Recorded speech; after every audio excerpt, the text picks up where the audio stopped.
Hello mga kapatid sa buhay ng social media. So it's me again, Edel, and for today's video nga po ay nagbabalik ang inyong cute at walang hiyang vlogger na ito. So for today's video nga po ay sinamang makabulang araw aking pagbati sa inyo at matutunan sa akin.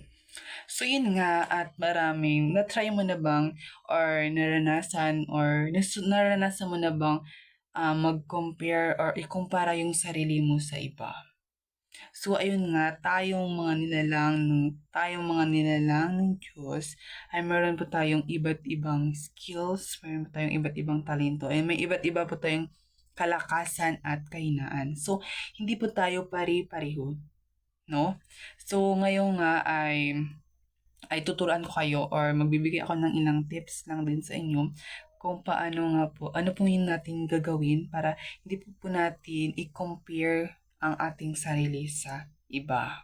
So, ayan nga. So, first nga, ay alalahanin mo ang yung sarili kung paano mo ito mapapaunlad. So, ayun nga, pagtuunan mo ng pansin ng iyong sarili, ang iyong sariling progreso or yung sarili mong progress. Then, iwasan mo din na tingnan ang tagumpay ng iba bilang sukatan sa iyong sarili. So, kasi guys, kung isusukat nyo yung tagumpay ng iba sa sarili mo, talagang mapipressure niyan kayo ng suffer. Tip number 2, kilalanin mo ang iyong mga natatanging kakayahan. So, ayun nga, lahat tayo na nilalang ng Diyos ay meron po tayong iba't ibang kakayahan, talento, kalakasan at kahinaan. Dapat alam mo at kilala mo at aware ka kung ano yung kalakasan mo na ito. So, at ipagmalaki mo ang iyong sariling kakayahan. Huwag mo siyang itago, no? Ipamalas mo, ipagmalaki mo. So, pangatlo nga po ay mag-focus ka sa sarili mong goal. Ayun nga, gumawa ka ng iyong layunin para sa iyong sarili at pag-isipan kung paano ka nga makakausad sa sarili mong standards at hindi sa standard ng iba. So, pang-apat nga ay gamitin ang social media ng tama at wasto.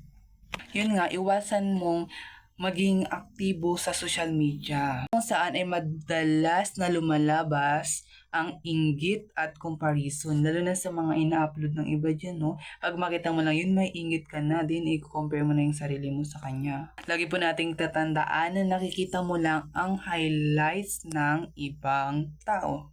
Nga, this is the last, pang number 5, ay maging mabait sa sarili. Huwag kang maging sobrang mahigpit at kritikal sa iyong sarili. Always mong tatanggapin ang iyong mga pagkakamali and always ka lang mag-focus sa goal mo at mag-focus sa iyong paglago kaysa sa pagiging perfecto.